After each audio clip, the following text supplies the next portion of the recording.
Today we're diving into some amazing websites from this year to get some design inspiration moving into 2023. All the websites featured in today's video are linked in the description, so let's dive in and start looking at some amazing designs. This is Plastic.Design. They are a strategic design agency focused on providing high-quality digital services for global companies. So the hero section just shows the H1. We transform ideas into digital outcomes, very minimalistic, and it's a full viewport height. So if I keep on scrolling down, we got quite a bit of white space, and then we get down to the first paragraph, telling a little bit more detail about plastic.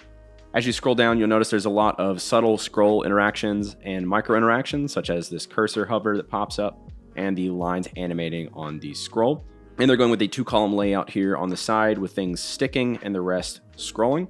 As you get to the clients, it changes to a nice black theme with white text, and everything kind of spreads out there, which is a nice interaction. Then they have some selected work on the bottom, and you can see this cool little ripple effect. You can also navigate with the arrows, or you can just click and drag, navigate through some of their showcased work here. On down to the footer with a large Let's Talk button. Let's also take a look at their navigation. Just a 2-column layout with a footer at the bottom. If we go to the work section, everything is displayed using these EM dashes to separate, which I think is a cool aesthetic. And they also have the number of those displayed projects here listed in the parentheses. So if we keep scrolling on down, let's go and take a look at the grid layout here. They're alternating between these full block sections, and then they have a 2-column layout, but one is shorter and the other one is typically a little bit larger. So let's click on the Hitachi work here. Really nice page transition there. Then scrolling down, we have that full block again. Here's a little bit of overview of the project, and then over here on the other column, what they've done for the project. Going down, they have a nice detailed project with multiple screenshots and views. They have even some videos in there, and they give you a lot of information about this project, really displaying this really nicely. So this one's a good one to look at if you're interested in designing a portfolio or a design agency, so definitely check out Plastic.Design. Real quickly, I just want to tell you guys about today's sponsor, Milanote. Milanote is a long-term sponsor here on the channel, and I pretty much use their software every day to map out and plan my creative projects. As a full-stack designer, it's a crucial part of my workflow as I utilize it as a project hub. I use it to add simple things like notes and to-do lists to more advanced brainstorming boards and mood boards for my design projects. And Milanote is also collaborative, so I often review inside of Milanote with clients because we have our different design iterations and files in one convenient place. So if you're looking for a tool to map out and plan your creative projects and ideas, make sure you check out Milanote with the link at the top of the description and sign up for Milanote. This website is joshuas.world, and this is the portfolio website for interaction designer Joshua Von Hoffen. So with these 3D web experiences becoming more popular, I really like to see them in portfolios like this because I think it does a really good job of kind of showcasing what you do rather than just telling people what you do. And since Joshua is an interaction designer, you can really see that on display here. If I just click and drag backwards and just move around, you can see all the different interactions at each one of these milestones. And then when you click on one of these, it takes you to a nice non-3D page where you can take a look at the case study, which I like. I've seen portfolios before that try to showcase information like this in 3D, and I find it a little bit tedious. So I like that it's as simple as just scrolling through to view that, and then you can close it and you're back to the 3D world and exploring the island and Joshua's story. Also, there is a little hamburger menu here, so if you just want to know about Joshua, you can click on that and do some reading there. And there's just some very minimal pages like the contact here, and then you can go back to the 3D world. So that was joshuas.world. This website is studiorhe.com.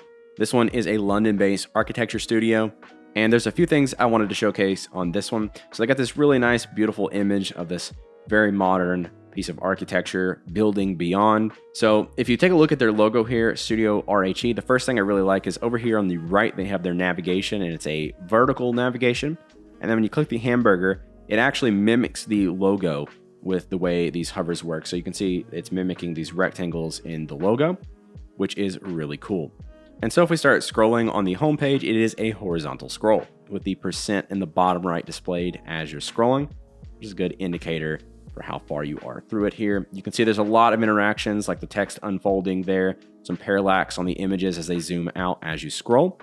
But let's go to the project section because because another interaction I really like is they display the project main image over here on the left, and then as you're scrolling, the name of the project starts to disappear. But you'll notice there, if I hover back over it, it snaps it back into view.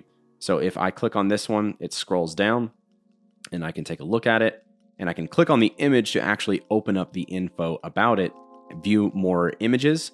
And it's in this nice, beautiful grid layout here that's seamless on the side. There's no white space. And then they just have the details of the project on the right column.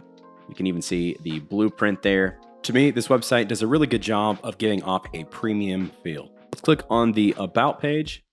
Navigation also kind of shrinks up into the corner there as this one slides in, which is pretty cool.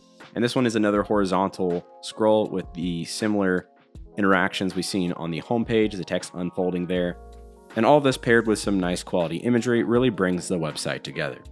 Nothing looks stock photo-y or out of place.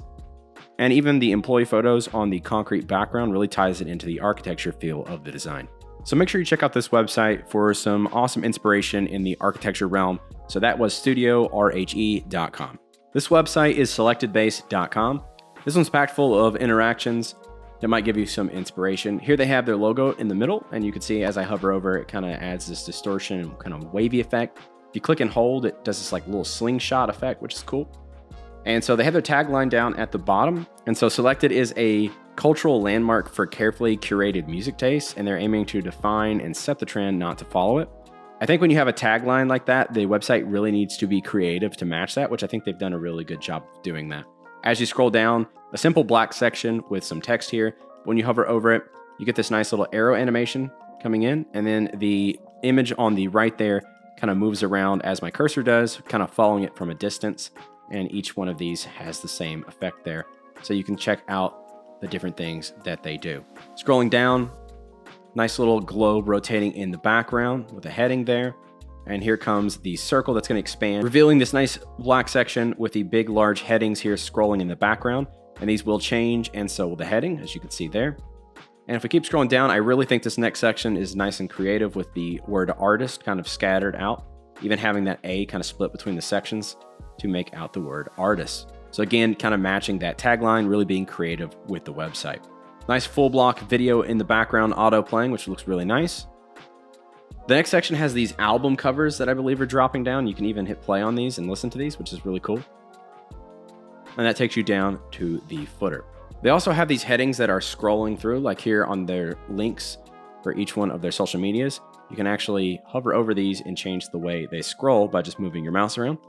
If we take a look at the About page, they have a nice big heading scrolling here. And this page just looks really nice and clean. They've got these stylized indents that are really large on all of their paragraphs, and then some of their team, keeping consistent with that nice arrow interaction on the hovers here. Then scrolling down to this image layout, they have these bars on the side that have the same effect as the logo. So they're keeping all of their interactions nice and consistent throughout the website, just to make it look really nice and polished. So if you're looking for a website that's got some interactions that you can maybe find some inspiration from, definitely check out selectedbase.com. The last website we're going to look at today is witchernetflix.com. So this website is kind of like a companion app to the show.